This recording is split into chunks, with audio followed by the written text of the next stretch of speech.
2025 was the year I stopped waiting for the perfect conditions and started just shipping to whatever public I was supposed to be shipping to.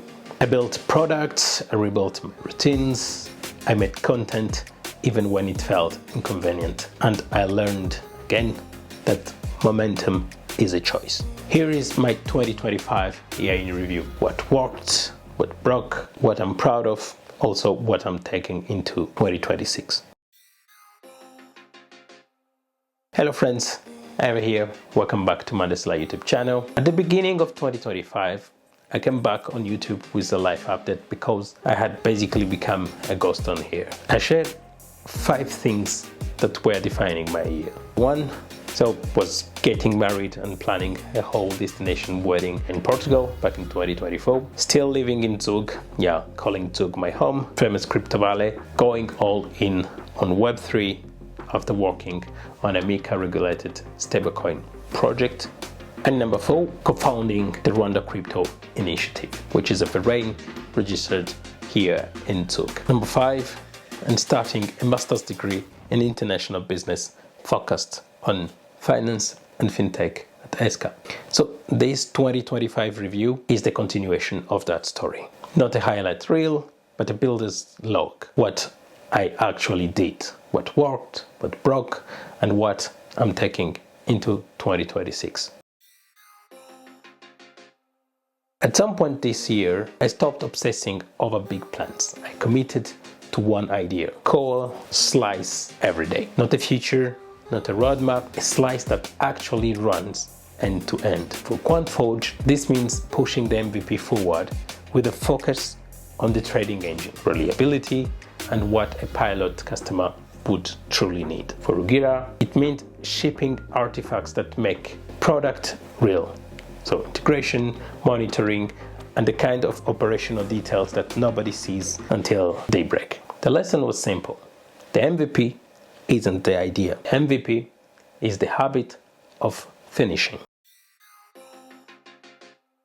2025 also taught me what it means to build as a solo operator. Not alone in spirit, but small in headcount. When you're the product manager, the engineer, salesperson, and the customer support desk, you learn quickly. 2 things made the difference.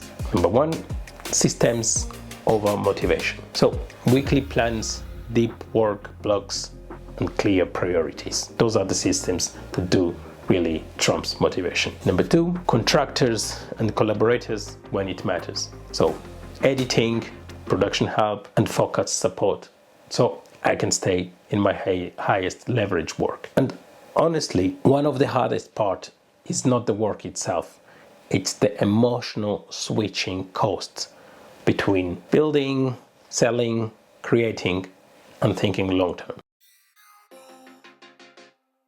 This year, I kept building my creator side too. So Slayer and Gafotozi, they weren't just content projects.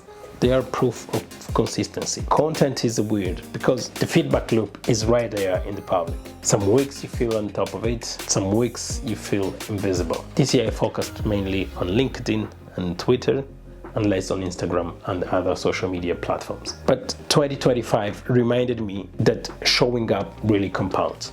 And yes, on LinkedIn, I've been managing different pages, different company pages or association pages, and yes, it really works. I learned to treat content like a product. So it has a pipeline, a schedule, clear deliverables, and a quality bar that I can actually sustain. Also, I'm not trying to be perfect on camera. I'm trying to be real and to document the journey. If you're building anything in crypto or finance, you learn first that flashy demos are not the point. Reliability is the point. So a lot of my 2025 was not glamorous. It was deployment steps, monitoring, fixing weird edge cases, cleaning up flows that break at scale, and creating what I call production risk reducers. So small improvements that lower the chance of everything exploding on a random 2 a.m. This kind of work doesn't go viral, but it's what makes real production trustworthy. And it also changed how I measure progress. Not just new features, but fewer failures. Behind all the execution, 2025 kept pointing me back to one bigger question. What am I building for? I've been shaping a longer-term thesis around tokenized gold, inclusive finance, and building bridges between systems. So let's say Switzerland, Rwanda, and even beyond. Not as a slogan, but as a real engineering and research problem. Trust, transparency, regulation, proof of reserves, and real-world impact. I don't have all the answers yet, but 2025 helped me clarify the direction.